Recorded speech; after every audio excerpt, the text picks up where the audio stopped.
Today I am joined by a special guest on Duologues. His wealth of experience in the automotive industry and belief in the spirit of human resilience have helped him create a niche for himself. He is the first Indian CEO of Mercedes-Benz in India. Please welcome Mr. Santosh Iyer, Managing Director and CEO of Mercedes-Benz India, to this episode of Duologues.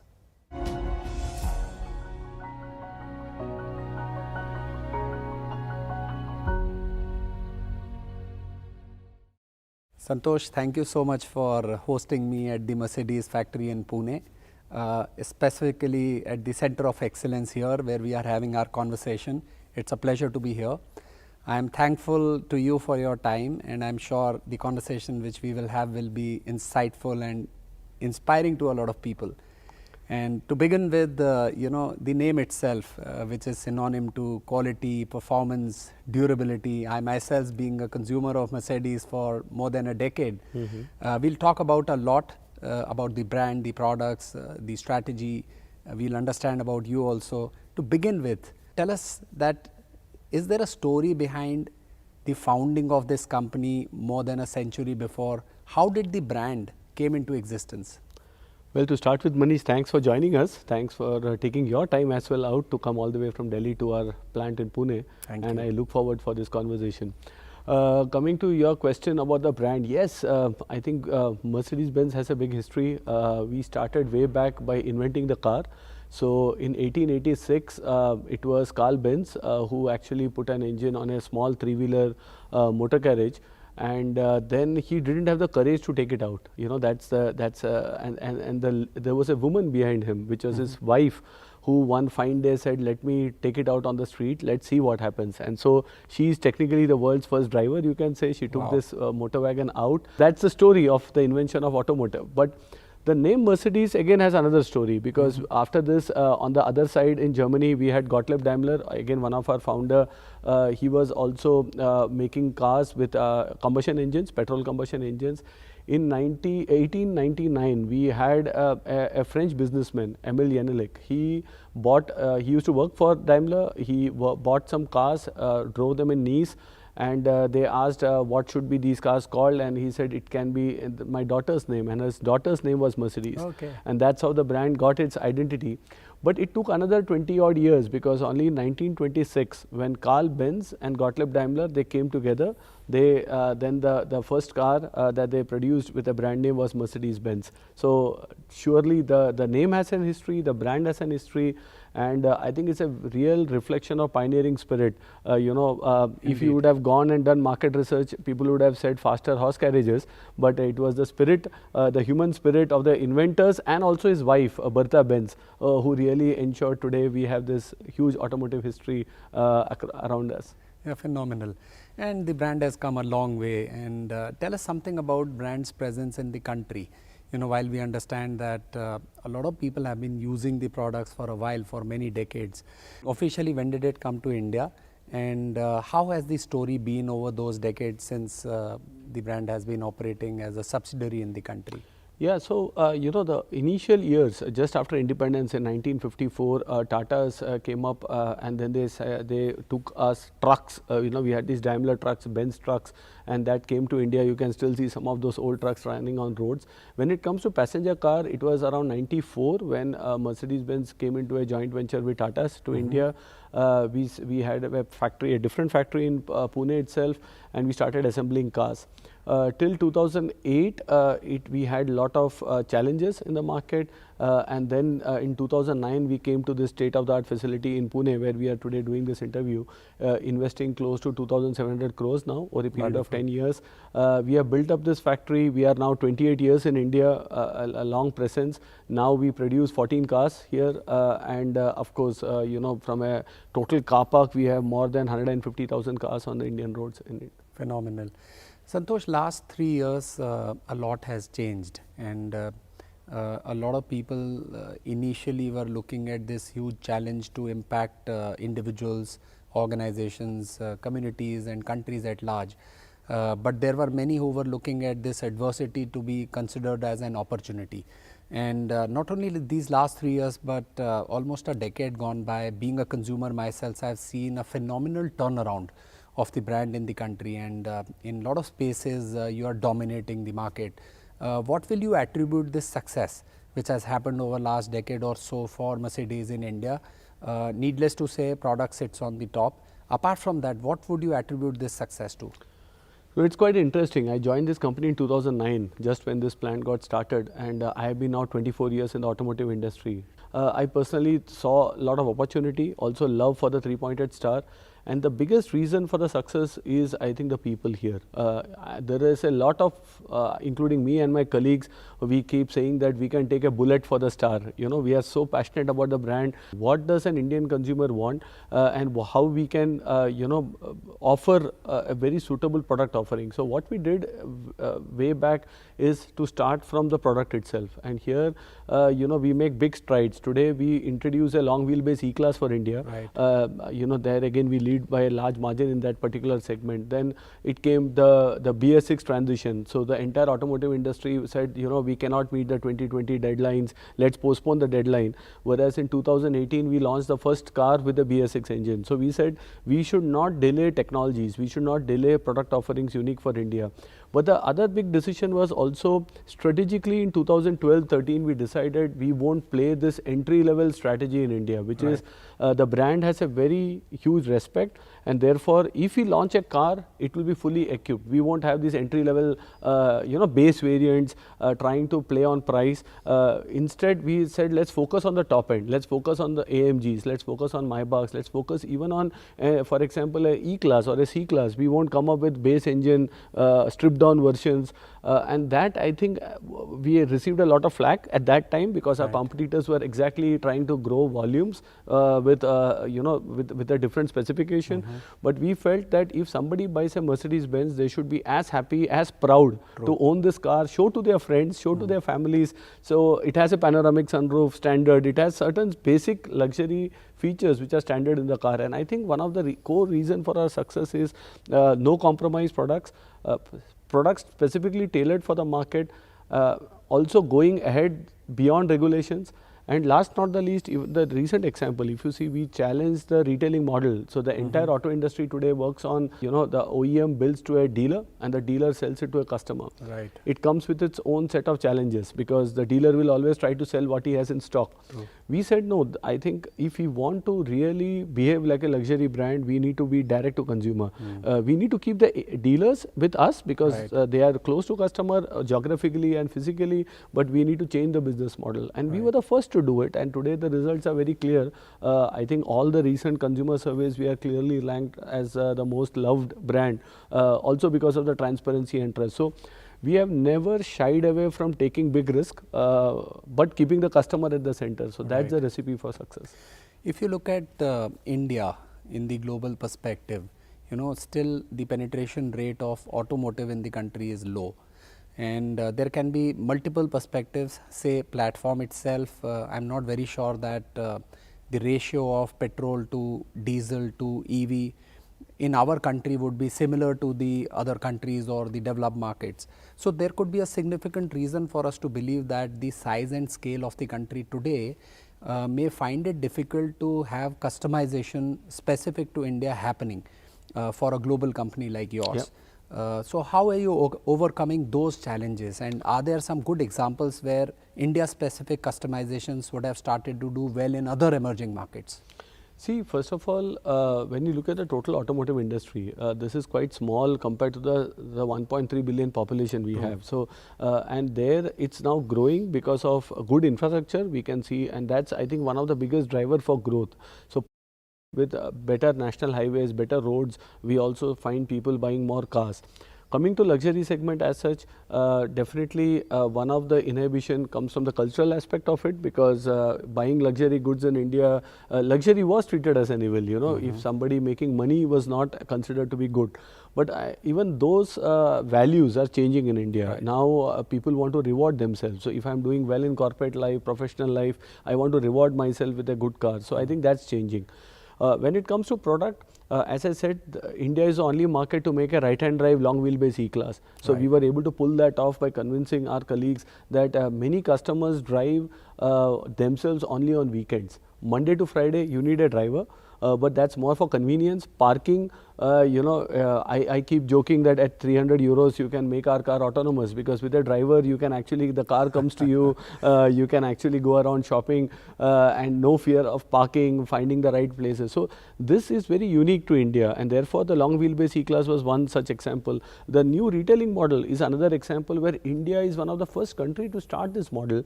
But this year Germany is going live with the new Model D, the retail of the future business model. Australia went live after us. I have many more markets, Malaysia, Thailand, all following the Indian example. UK has gone live 1st of Jan. So I think we are very proud to say that we are the pioneer market in the new business model of way we are selling cars, and the same is being adopted by other parts of the world. Interesting. So you're creating clear benchmarks. When it comes to our country, clearly it's a huge opportunity for business. And I also understand that not only customizations or setting up benchmarks like these, you're also building capabilities to become integral part of the global capabilities for Mercedes. Tell us something about that as well. See, we are proud to say that every Mercedes in the world has an India in it, because these cars are made, a lot of technology is being developed out of our sister concern in Bangalore. It's called Mercedes-Benz Research and Development, led by a very able colleague of mine, Manu Saleh. He heads the entire function, and it has more than 6,000 employees there, working there, and they are just not doing normal coding stuff. Let me tell you, we have more than 200 patents coming out of Bangalore, filed by Indians who are filing these patents. In the future, we just announced our new operating system, the MB-OS, which also a large amount of work is happening out of Bangalore. A lot of stuff when it comes to connected cars, also design. There is a lot of work happening out of Bangalore. So this is a team fully dedicated, but they are not only looking at what India needs, but what the world needs. And then these are all technologies and support systems going into the car. A lot of work happening on safety in the cars. They have a dedicated team studying accidents in India. All this data is then fed to make the cars more safer. So just an example of how India is being used for different, not only for collecting the data, road safety data, but also for developing technologies like MB-OS and so on and so forth. Two follow-up questions on the point which you made, safety and road accidents. The first one is that how are we looking at solving this problem? It requires a lot of social discipline, improvement in the physical infrastructure, and of course vehicles are safe and they will become more safe in the time to come. Yep. And there will be intervention of technology also, and maybe ADAS and systems like those in the time to come will be the true solution for such challenges. How are you looking at this particular perspective of making the overall system more safe, not only the vehicle or the roads or the discipline, but how are you looking at this over next few years to change? See, firstly, there are two aspects to it. One is, as an OEM, what can we do in this market? And second is the societal aspect of it also. And we being in this business of automotive, way back in 2014, we started a road safety initiative called Safe Roads. So, what we did is, a lot of people don't, I would say, undervalue the importance of seat belt. So we had a simple thing called a belt slider, wherein it is like a, I would say, a normal slide that you see in parks. We used to keep somebody on that slider without a belt, and they used to just topple on the sand. And then we used to show them that even at such a low speed of 7 to 8 km per hour, you are not in control, whereas you feel you are in control.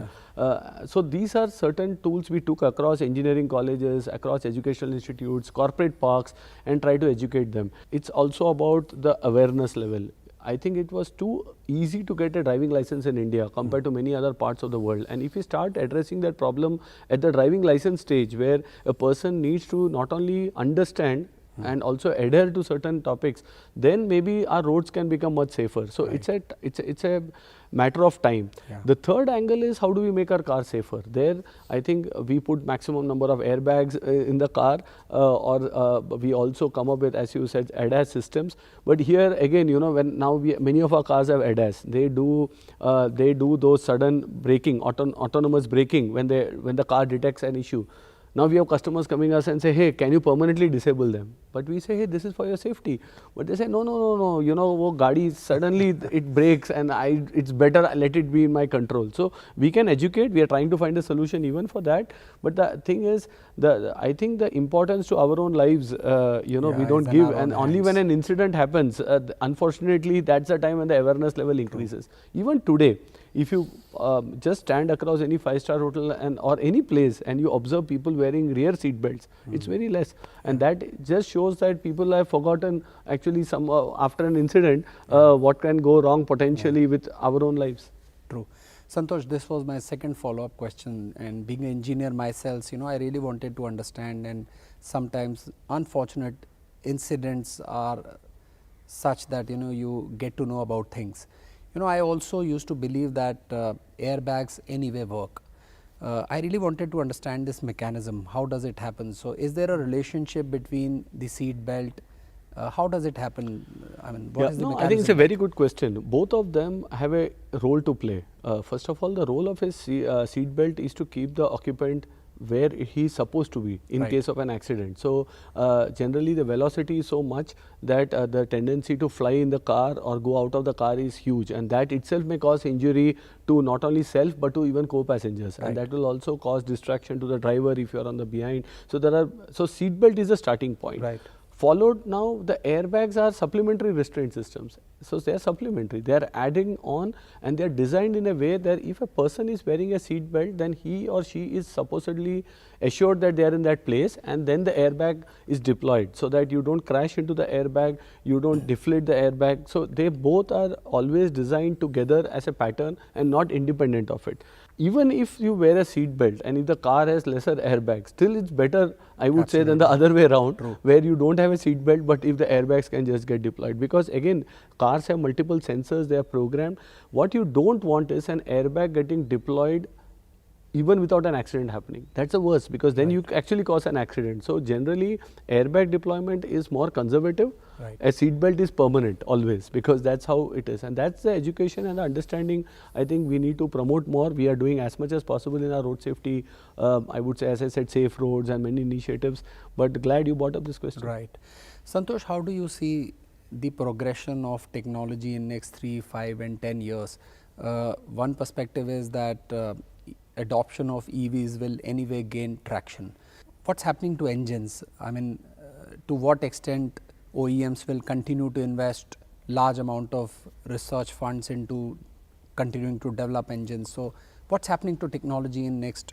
So, connected anyway is happening, and ADAS will also happen. How do you see adoption of EV in our country in specific? So, what's going to happen in next 3 to 10 years in this industry? See, firstly, the EV adoption is driven by two things. One is the legislative. So, if you see Europe, after 2035 they don't allow any combustion engine. So, that's clearly a death of combustion engines. 3 days back there was a discussion about allowing combustion engines with some eco fuels, which are expensive today. Hopefully technology makes them better, but still it's a very minuscule percentage. Maybe some small OEMs would like to still continue that path. But in general, if you look at developed countries, it's the legislative which is driving it.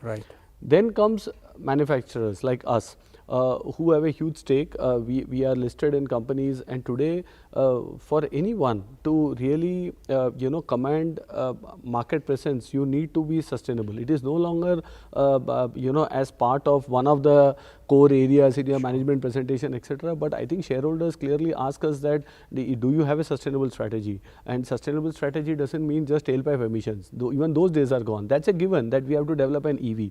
But is your car 100% recyclable?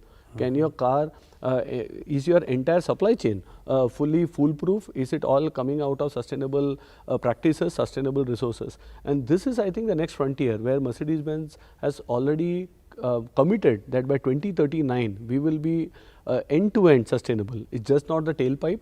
And also we have a clear roadmap, like by 2030 40% of the car will be produced from recyclable materials.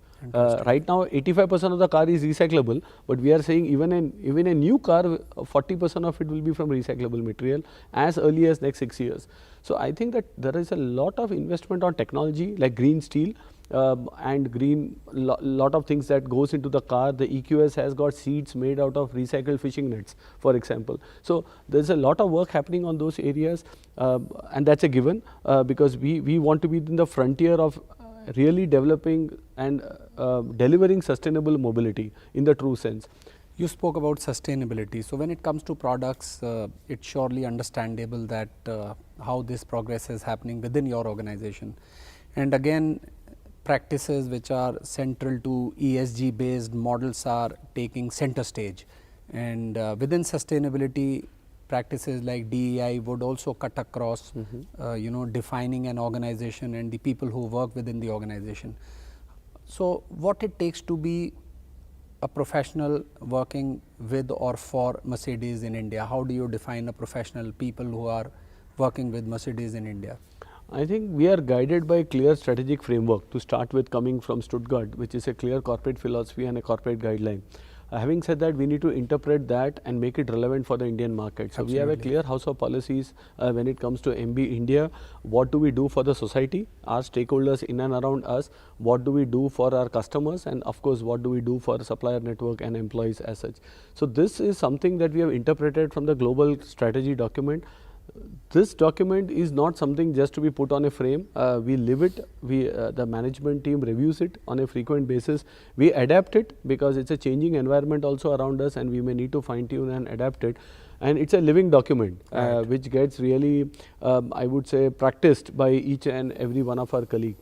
Even when I talk about sustainability initiatives in India, this plant we are in Pune is 100% powered by solar energy, for example. So, we have a complete green energy already in 2022, last year, and we completely transformed. So, everything here is run by sustainable power.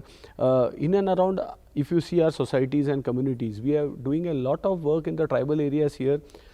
This work is not about donation. Our fundamental philosophy is employability. Can we make people employable? Because then their families are fed, and it's not a one-time check that's being given out. So, whatever work we do in tribal communities, also in diversity space, today we have a lot of investments wherein we want females to learn new skill set and start contributing to themselves and their families. And this is where the entire, I would say, CSR topics are also aligned as such. So, it cuts across spectrum. As I said that I am really proud to lead this team in India. We have a very fantastic workforce. My biggest attrition is not to anybody else in the industry, but my colleagues living to other parts of Mercedes-Benz network, joining Singapore, Germany, or maybe Malaysia and other areas. So, I think we take a lot of pride in working for the organization. People have the DNA with them, and that also ensures we are fully aligned to the global goals. Wonderful. Santosh, we'll move to the second part of our conversation to understand you better, your life, the experiences, where did you grow up, how was the early part of your life like, and when you were kind of growing up. In my case, there used to be limited career choices, and the most frequently asked question potentially was, you want to become an engineer or a doctor. So, what was it like for you, and how did this particular part of profession happen? My current, I would say, where I am is largely dependent on my early childhood. Because my early childhood, I had parents, and both the parents, once I was born, somehow, they both were diagnosed with an autoimmune disorder.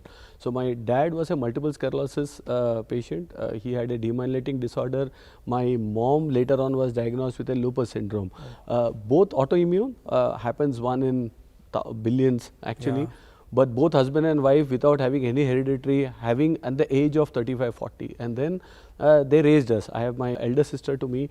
We were in school when this happened. It was slowly demyelinating, and then we used to observe them. And my dad, was very courageous at that point of time. He said, fine. He was an engineer by profession. Then he learned homeopathy, thinking that that would have a cure for some of these autoimmune, because allopathy then and even now doesn't have a clear cure. So, he started doing research by himself. With his research, he started giving medicines to friends and families. So, my house used to be, so during the day, he used to go to, he was heading a large plant, a manufacturing plant. In the evening, it used to be a clinic more for friends and families, and people used to come. He used to, and he used to solve a lot of, and my mom used to be the compounder actually at home. Both me and my sister used to ask, hey, what's this? We are growing up, they are not at 100%. And when we used to walk up to them, they used to say, service to humanity is service to God. So, we don't need to bother. I think we take, we love what we are doing. And he never found himself as handicapped. I think that spirit of not giving up, and those things I learned at a very early age. I lost him 25 years back. My mom was with me. I lost her 4 years back. But I think my entire upbringing actually with those values, with those, with hard work, how they used to really bring us up without any compromises, I think that really laid for me a very solid foundation. The second influence on my life is my first job. I started, and this again, I still have those classified ads in a Times of India which said walk-in interview for a sales executive in a company called Avery. I'm not sure if you have heard. Weighing machines, yeah, yes, it's quite famous. And it was in Bombay, in Ballard Estate. I asked my dad, he said, career is yours. I am an engineer, you want to continue doing it, but you want to do a sales job? I said, I think, let me try. So first interview, I went in, cleared 2 rounds, and I still remember my boss that time, who later on became my boss, saying, there is a final interview, we are a British company, very formal, better wear a tie and come. So I went to Fort, I bought a tie and we came for the final interview and cleared it. But my entire sales foundation, I could attribute it to this company, Avery, and that's where I think these formative years really shape up career, shape up life in a very different fashion.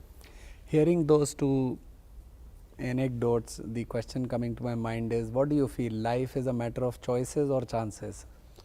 I think it's a combination of both. Life gives you choices, but you have to take the right chances at the right time. So, this is again, if I have to extend this story, I used to work for Avery, my dad suffering from this, and then I lost him in a hospital operation which didn't go well.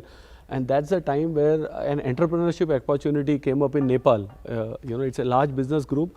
I knew this founder, second generation businessman, a Marwadi businessman, and he said, Santosh, you want to come to Nepal? And then I thought, Nepal, I am a Mumbaiker, born in Kerala, brought up in Bombay. Then he said, you come for 1 week. If you don't like it, anyway, you continue your job. So I took a leave, I went to Nepal, Kathmandu, and then I saw a lot of entrepreneurship opportunities, and then I said yes.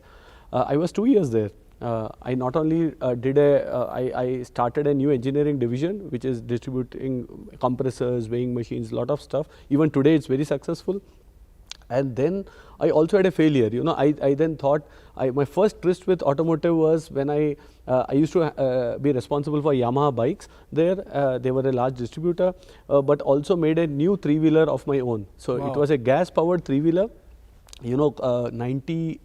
2000, Kathmandu is a valley, and they banned 2 strokes, saying non-environment friendly. So that time I thought, why can't we make a public transport 3-wheeler which can run on gas? And then with my limited knowledge, I started getting engines from Japan. I started those kits, Lovato kits, and I started to make a 3-wheeler. Being a sales and marketing guy, we came up with some commercials. The entire stock got sold out. Wonderful. But the challenge was the product quality itself. And I really, when I look back, it was not my cup of tea. It took me 6 months to learn that manufacturing is a different ball game compared to sales and marketing. But I learned the hard way. And so that's also something that really shaped me up in thinking that sometimes success goes so fast in your head, you are making good money, you are doing so well, and then you think you can do everything. But and then coming back to your question, opportunity and chances. It's a combination of both. The opportunity was there, but I had to take a chance to go out of my comfort zone of Bombay to Kathmandu, do business there, again come back. So I think it's a combination of both always. And when you came back, you joined Yamaha after that? Well, when I came back, I didn't have a job in hand. So I told my so-called partner that time in Kathmandu, he said, Santosh, what will you do after you go back? I said, I don't know. I'll go and I will search again. So that spirit took me to Bombay. Then I had to come to Pune for a job interview here in Pune. And so I checked into their hotel and they asked me, can I have your business card? And I didn't have any. I could have given my earlier card, but morally it's not right because I'm no longer in that organization. So then they said you have to pay advance. And then I hit, I need a job desperately. Else, your identity is from the organization that you work for. And yes, later on, because I was representing Yamaha in Nepal, they knew me and they checked, and then I was more than happy to join sales in the Maharashtra, in the western region. Then I moved to marketing up north. And the rest is history, you can say. Yeah, so when you keep making the right choices, more and more chances keep opening for you. That is what I understand. Exactly. Fantastic. And it can be a demanding job. The chair at which you are sitting can be a reasonable demand to deal with. How do you manage the stress of being there on that seat? It's a big responsibility. I think I am a guy who starts to trust people because then my job becomes easier. Right. And I start from trust. Of course, I have been sometimes not been always lucky to have the reciprocal trust back. But I would say 9 out of 10 times I am right, and you know, and then the team works for you because they are as passionate about your purpose and your goal as what you individually are, and that's something they rally much more around me, and that gives me more space and time to do different things. So and I think what we do is commonsensical. Right. It's no rocket science in our day-to-day business. So if you do, and if you are able to motivate your core team, then they take care of it. You get more time to think more strategic topics. Your problems are their problems first actually, so they take ownership, they try to find solutions, and that helps me a lot. So I have a huge safety net of a very good team working with me. Right. And when you speak about the purpose, we'll come to that little later. But quite often, I'm sure the team which works with you would get inspired looking at you, and vice versa would happen. In your own life, were there incidences or people you got inspiration from? Is there any mentor you look up to? Yeah, as I said, my first biggest inspiration always remains my dad because he was really something, not from the values, from the way he approached life, from his entire outlook. And second, of course, is the different bosses I had in my career, you know, right from my first boss, Jitendra Nigam in Avery, to later on when I was in Toyota, when I was in, you can say, Ford. I have worked in different organizations. I am really thankful to the colleagues there. I learned each day. There my aperture of mind was always open to learn those new things, and many of them have played some role in my life and my career in different aspects. So you know, even when this news happened of I getting promoted to the MD and CEO, my first call was to those set of mentors. You know, I called them up and they never expected I calling them up. I'm saying thank you because you have played some role in my life which really led me taking up this position. And I think I've been blessed. Even with Mercedes-Benz, I had 6 CEOs till the time I became a CEO. Ever since I joined, I am still in touch with all of them. They do well in different organizations. Some have retired, some are continuing to be in our organization, and they all have played some role as such. So I think as long as you are open to learn, open to adapt, you can always pick up good things from different people you work with. Yeah, so it's important to stay relevant, like, you know, open to learn or open to adapt. You know, when you look at the youth of the country, there is so much of promise with them, capabilities, the character itself. You know, it's sometimes challenging to stay relevant with the kind of change which is happening and the kind of promise which today's youth reflects. It's a huge opportunity for leaders to, in some sense, capitalize on or utilize or leverage. So one, how do you look at complementing with the thought process, because significant number of potential generation changes would have happened between us and them. So one is that how do you ensure that you keep up pace with that kind of a change which has happened? And second is there anything specific which you feel needs to be created, say the culture within the organization, the processes which run the organization, to be able to explore the true potential of the youth?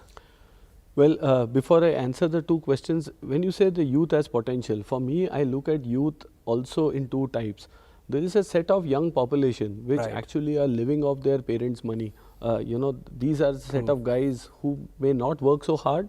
They wait for the right opportunities because there is a big social net below them. The cushion is there of their parents' money, house, shelter, all the basic needs. Security, and security is there. So if they don't get a job, they will say, let me study more. And they go abroad, they study, they try to find that rosy job and the best job. So that's one set which is not as inspirational. Then there is a second set, and I now see many of them coming from tier 2, tier 3 cities. You know, these guys have, when you do an interview, they have that passion. They are ready to spend that long time to understand, learn. They are ready to take the risk. For them, job content is more important than designation. When I join a company or when I join what is being offered. And this is the set of youth which I feel will propel India to a different stature, because they have, they want to grow themselves. And if such a big population grows themselves, the country is bound to grow. So I think that's the potential which I see. Now, when I look at these set of youth, what what can we do to first be relevant. And I think there it's our responsibility not only for them but to be relevant with time. So you have to continuously learn. Today, I lost the touch of reading, but thanks to social media, thanks to so much of information available, if you are able to dedicate that time, you will be able to upskill and know what's happening around you. The collateral damage is your family sometimes, because even at home you are fiddling with your mobile phone, you are wanting to check on content, news and some updates. But still, I think it's an investment you have to do to continuously be abreast with it. At an organizational level, here I think it's about culture. It's a culture where reverse mentoring is appreciated, because we are a company which is 28 years old in India or 28 years young in India. Our average workforce is still 39 years old, which means we have very senior guys who have been with this company for 28 years. They are leaders, and then we have a young talent pool also which have joined. And here I think the reverse mentoring is important. The culture to be open to some of these new thoughts, new ideas. When we started the hybrid work mode, I think taught us how to work hybrid or how to work remotely. Till that time, it was impossible for us or even me to think we can work from home. But I think when we had this taste of, we said, should we now go back to old pattern of 6 days, 5 days working from office, or should we retain the pattern of entirely working from home? But then we were all convinced that the hybrid is a much better solution. You get good work-life balance, you are able to manage both, and it again starts from trust. There is no attendance in our office. Leaves have to be applied, nobody has to approve. So we have a very different culture here, and if you empower and trust based on the job, you are able to get things done. And this is what I think this youth looks up to, that you trust us, and give us our KPIs, we will deliver or even over deliver to that. True. You spoke about the purpose of existence for individuals. This potentially would be my last question to you. What is that very higher purpose which wakes you up every morning to do what you do? Is there a central purpose to your life? See, to be very frank, I have a larger purpose, which is I always have a strong urge to give back to the society. I think as a country, I studied in a convent school where my school fees were like $10 for a 10th standard and a $5 for a 5th standard student. That was in Bombay there. So I feel the society somewhere funded my education. Somebody did it, and if I don't now give it back at some point of time when I'm able to do it, and not by money, I think that's something very easy for many people to do it. But what is that core value I can add? How can I make more people employable? How can I do that? So that's something there. But on a day-to-day basis, I'm still in my career, I'm still in that age, and here I only feel I should open doors for as many people as possible to do better in their life. It can be either directly via the brand or via what I do, or even indirectly with the amount of people I know in the industry, with the amount of knowledge I have gained. So if anybody, I can help them in their life to make their lives better, I always feel happy and nice at a larger level. But at some point, I would exit and I would like to proactively contribute to ensuring there is something, a larger good I can do to certain sections of society. More power to you, Santosh. The conversation was enriching for me. I am very confident that this would be very insightful and inspirational to a lot of people. I wish you all the best in whatever you are doing, and a lovely life ahead. Thank you so much for this conversation. Thanks a lot, Manish. Thanks for your time. Really happy to have this conversation. Thank you. Thank you.